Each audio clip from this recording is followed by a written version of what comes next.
Capítulo 44. La verdadera señal.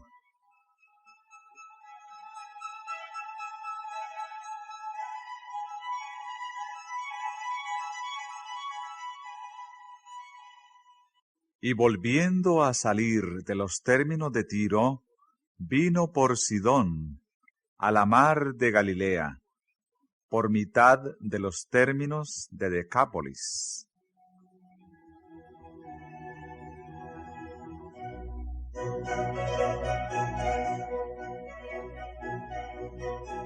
En la región de Decápolis era donde los endemoniados de Gádara habían sido sanados. Allí la gente, alarmada por la destrucción de los cerdos, había obligado a Jesús a apartarse de entre ella. Pero había escuchado a los mensajeros que él dejara atrás, y se había despertado el deseo de verle. Cuando Jesús volvió a esa región, se reunió una muchedumbre en derredor de él, y le trajeron a un hombre sordo y tartamudo. Jesús no sanó a ese hombre, como era su costumbre, por una sola palabra. Apartándole de la muchedumbre, puso sus dedos en sus oídos y tocó su lengua.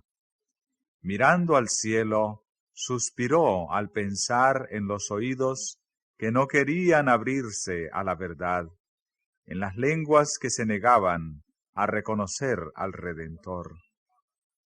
A la orden, sé abierto, le fue devuelta al hombre la facultad de hablar y, violando la recomendación de no contarlo a nadie, publicó por todas partes el relato de su curación.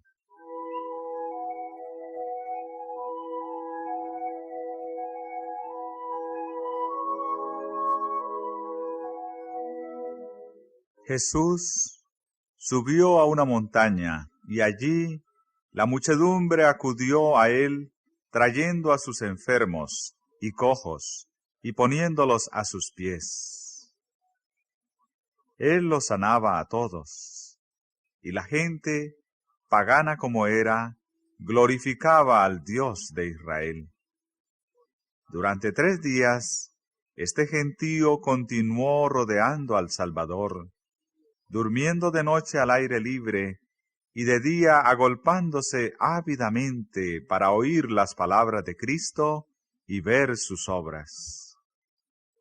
Al fin de los 3 días se habían agotado sus provisiones. Jesús no quería despedir a la gente hambrienta, e invitó a sus discípulos a que le diesen alimentos. Otra vez los discípulos manifestaron su incredulidad. En Betsaida habían visto cómo con la bendición de Cristo su pequeña provisión alcanzó para alimentar a la muchedumbre. Sin embargo, no trajeron ahora todo lo que tenían, ni confiaron en su poder de multiplicarlo en favor de las muchedumbres hambrientas. Además, los que Jesús había alimentado en Betsaida eran judíos. Estos eran gentiles y paganos. El prejuicio judío era todavía fuerte en el corazón de los discípulos, y respondieron a Jesús: ¿De dónde podrá alguien hartar a estos de pan aquí en el desierto? Pero obedientes a su palabra, le trajeron lo que tenían, 7 panes y 2 peces. La muchedumbre fue alimentada, y sobraron 7 grandes cestos de fragmentos. 4,000 hombres, además de las mujeres y los niños, repararon así sus fuerzas, y Jesús los despidió llenos de alegría y gratitud.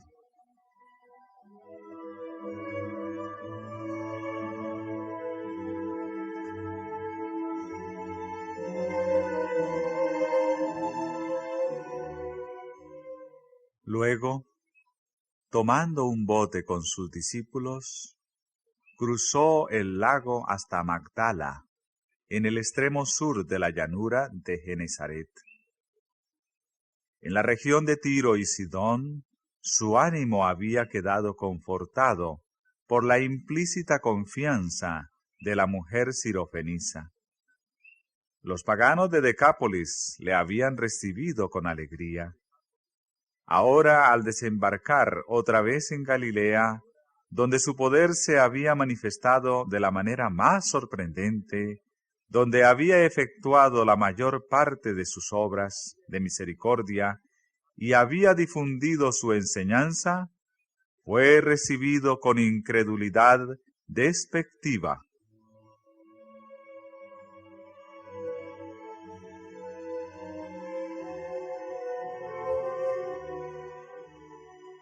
Una diputación de fariseos había sido reforzada por representantes de los ricos y señoriales saduceos, el partido de los sacerdotes, los escépticos y aristócratas de la nación. Las dos sectas habían estado en acerba enemistad. Los saduceos cortejaban el favor del poder gobernante a fin de conservar su propia posición y autoridad. Por otro lado, los fariseos fomentaban el odio popular contra los romanos, anhelando el tiempo en que pudieran desechar el yugo de los conquistadores. Pero los fariseos y saduceos se unieron ahora contra Cristo. Los iguales se buscan, y el mal, dondequiera que exista, se confabula con el mal para destruir lo bueno.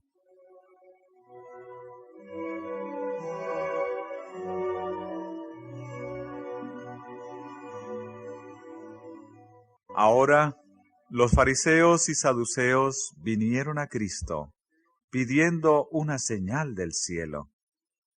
Cuando en los días de Josué Israel salió a pelear con los cananeos en Betrón, el sol se detuvo a la orden del caudillo hasta que se logró la victoria. Y muchos prodigios similares se habían manifestado en la historia de Israel. Exigieron a Jesús alguna señal parecida, pero estas señales no eran lo que los judíos necesitaban. Ninguna simple evidencia externa podía beneficiarlos. Lo que necesitaban no era ilustración intelectual, sino renovación espiritual.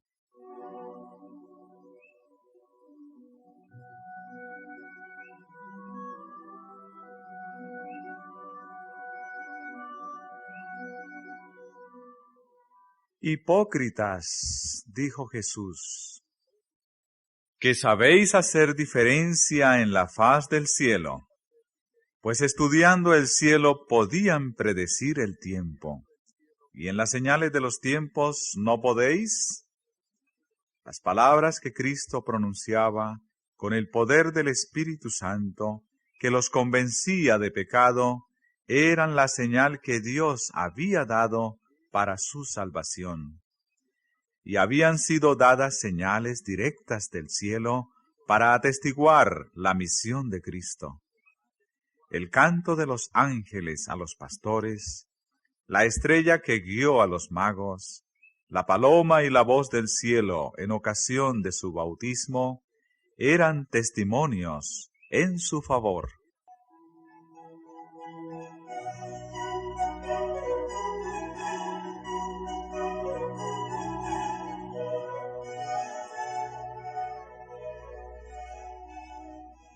Y gimiendo en su espíritu dice, ¿por qué pide señal esta generación? Mas señal no le será dada, sino la señal de Jonás, profeta. Como Jonás había estado 3 días y 3 noches en el vientre de la ballena, Cristo habría de pasar el mismo tiempo en el corazón de la tierra.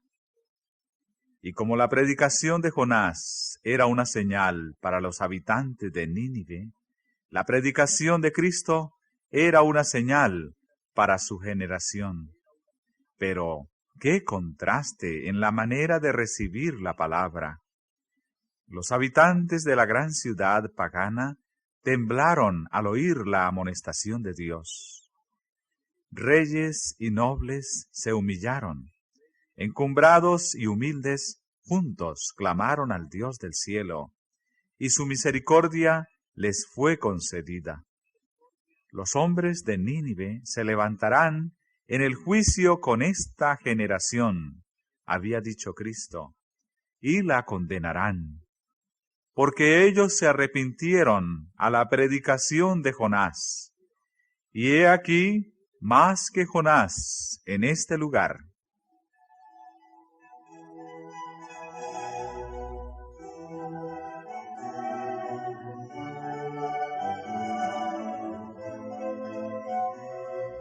Cada milagro que Cristo realizaba era una señal de su divinidad.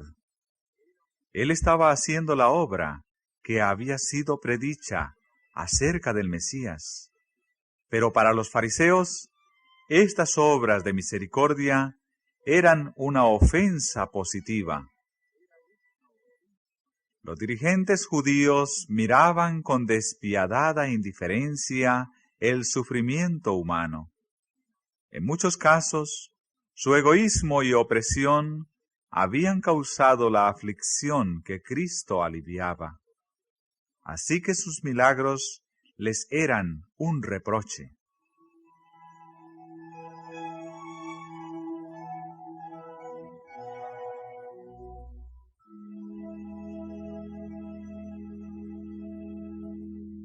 Lo que indujo a los judíos a rechazar la obra del Salvador era la más alta evidencia de su carácter divino. El mayor significado de sus milagros se ve en el hecho de que eran para bendición de la humanidad. La más alta evidencia de que Él provenía de Dios estriba en que su vida revelaba el carácter de Dios. Hacía las obras y pronunciaba las palabras de Dios. Una vida tal es el mayor de todos los milagros.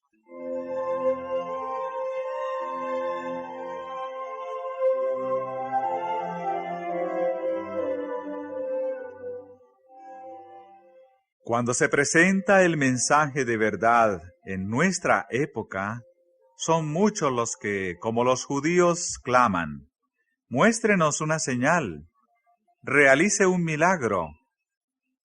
Cristo no ejecutó milagro a pedido de los fariseos. No hizo milagros en el desierto en respuesta a las insinuaciones de Satanás. No nos imparte poder para justificarnos a nosotros mismos o satisfacer las demandas de la incredulidad y el orgullo. Pero el Evangelio no queda sin una señal de su origen divino. ¿No es acaso un milagro que podamos libertarnos de la servidumbre de Satanás? La enemistad contra Satanás no es natural para el corazón humano. Es implantada por la gracia de Dios.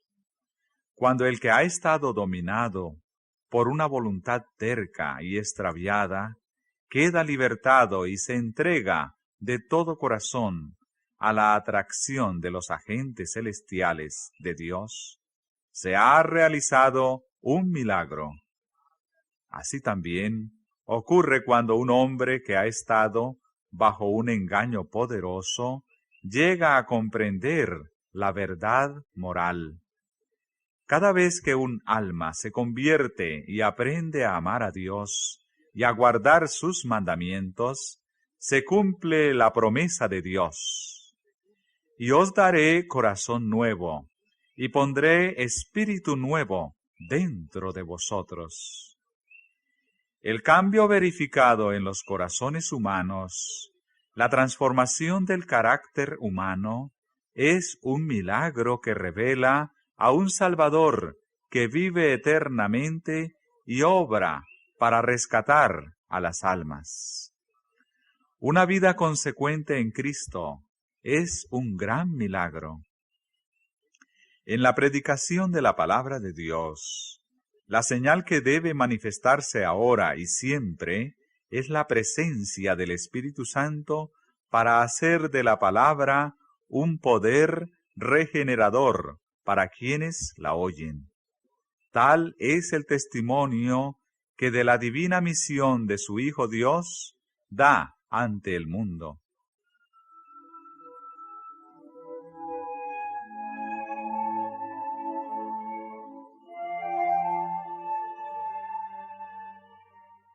Los que deseaban obtener una señal de Jesús habían endurecido de tal manera su corazón en la incredulidad que no discernían en el carácter de él la semejanza de Dios. No querían ver que su misión cumplía las Escrituras. En la parábola del rico y Lázaro, Jesús dijo a los fariseos: si no oyen a Moisés y a los profetas, tampoco se persuadirían si alguno se levantare de los muertos. Ninguna señal que se pudiese dar en el cielo o en la tierra los habría de beneficiar.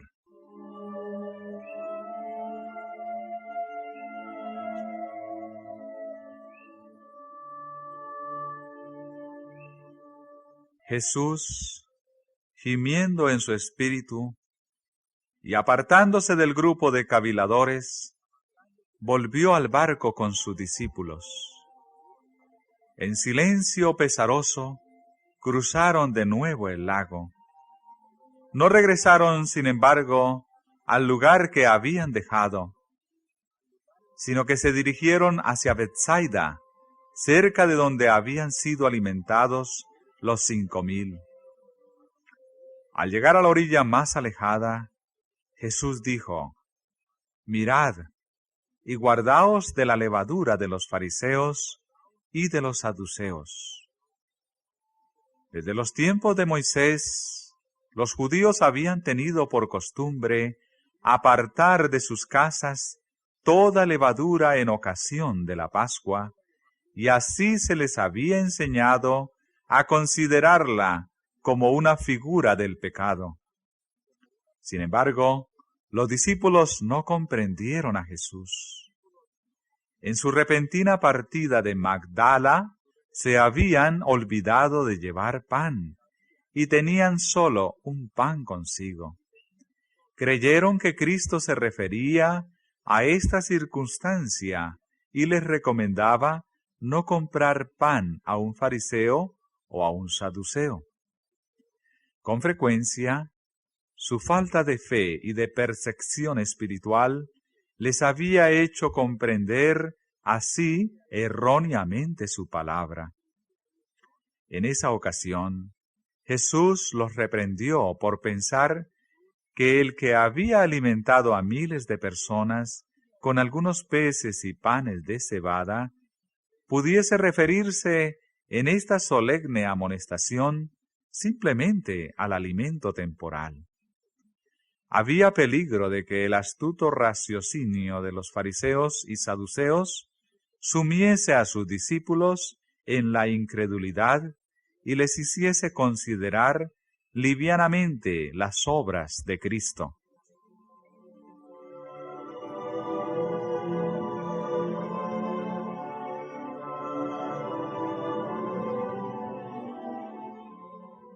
Los discípulos se inclinaban a pensar que su maestro debiera haber otorgado una señal en los cielos cuando se la habían pedido.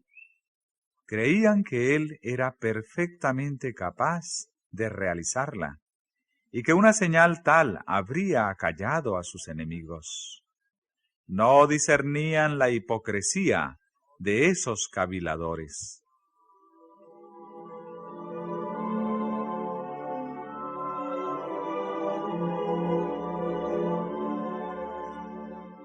Meses más tarde, juntándose muchas gentes, tanto que unos a otros se hollaban, Jesús repitió la misma enseñanza.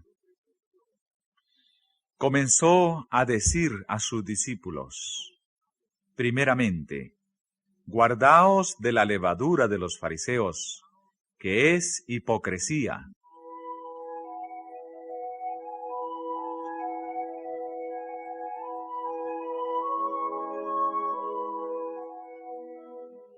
La levadura puesta en la harina obra imperceptiblemente y cambia toda la masa de modo que comparta su propia naturaleza. Así también, si se la tolera en el corazón, la hipocresía impregna el carácter y la vida. Cristo había reprendido ya un notable ejemplo de la hipocresía farisaica al denunciar la práctica del corbán, por medio de la cual se ocultaba una negligencia del deber filial bajo una afectación de generosidad hacia el templo. Los escribas y fariseos insinuaban principios engañosos. Ocultaban la verdadera tendencia de sus doctrinas y aprovechaban toda ocasión de inculcarlas arteramente en el ánimo de sus oyentes. Estos falsos principios, una vez aceptados, obraban como la levadura en la harina, impregnando y transformando el carácter. Esta enseñanza engañosa era lo que hacía tan difícil para la gente recibir las palabras de Cristo.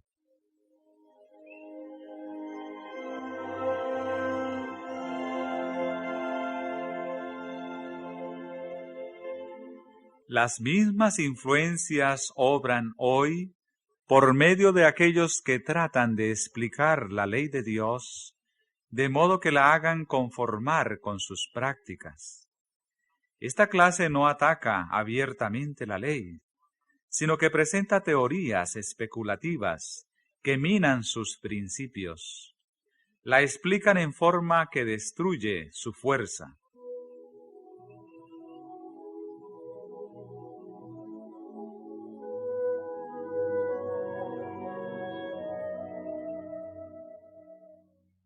La hipocresía de los fariseos era resultado de su egoísmo. La glorificación propia era el objeto de su vida. Esto era lo que los inducía a pervertir y aplicar mal las Escrituras, y los cegaba en cuanto al propósito de la misión de Cristo. Aún los discípulos de Cristo estaban en peligro de albergar este mal sutil. Los que decían seguir a Cristo, pero no lo habían dejado todo para ser sus discípulos, sentían profundamente la influencia del raciocinio de los fariseos. Con frecuencia vacilaban entre la fe y la incredulidad, y no discernían los tesoros de sabiduría escondidos en Cristo. Los mismos discípulos, aunque exteriormente lo habían abandonado todo por amor a Jesús, no habían cesado en su corazón de desear grandes cosas para sí. Este espíritu era lo que motivaba la disputa acerca de quién sería el mayor. Era lo que se interponía entre ellos y Cristo, haciéndolos tan apáticos hacia su misión de sacrificio propio, tan lentos para comprender el misterio de la redención. Así como la levadura, si se la deja completar su obra, ocasionará corrupción y descomposición. El espíritu egoísta, si se lo alberga, produce la contaminación y la ruina del alma.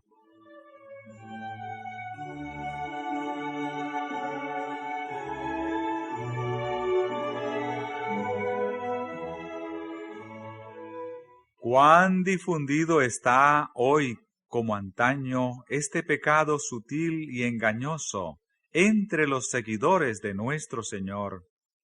Cuán a menudo nuestro servicio por Cristo y nuestra comunión entre unos y otros quedan manchados por el secreto deseo de ensalzar al yo. cuán presto a manifestarse está el pensamiento de adulación propia y el anhelo de la aprobación humana. Es el amor al yo, el deseo de un camino más fácil que el señalado por Dios, lo que induce a sustituir los preceptos divinos por las teorías y tradiciones humanas. A sus propios discípulos se dirigen las palabras amonestadoras de Cristo: mirad y guardaos de la levadura de los fariseos.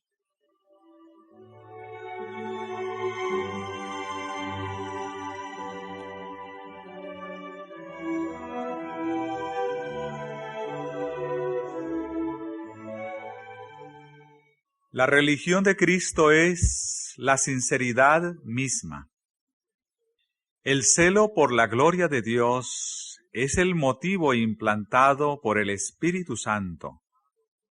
Y únicamente la obra eficaz del Espíritu puede implantar este motivo. Únicamente el poder de Dios puede desterrar el egoísmo y la hipocresía. Este cambio es la señal de su obra.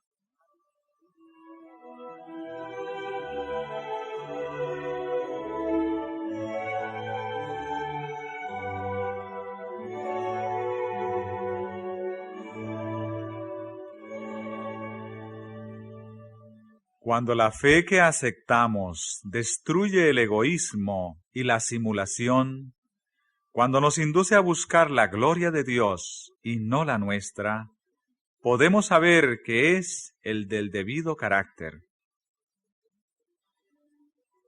Padre, glorifica tu nombre. Fue el principio fundamental de la vida de Cristo.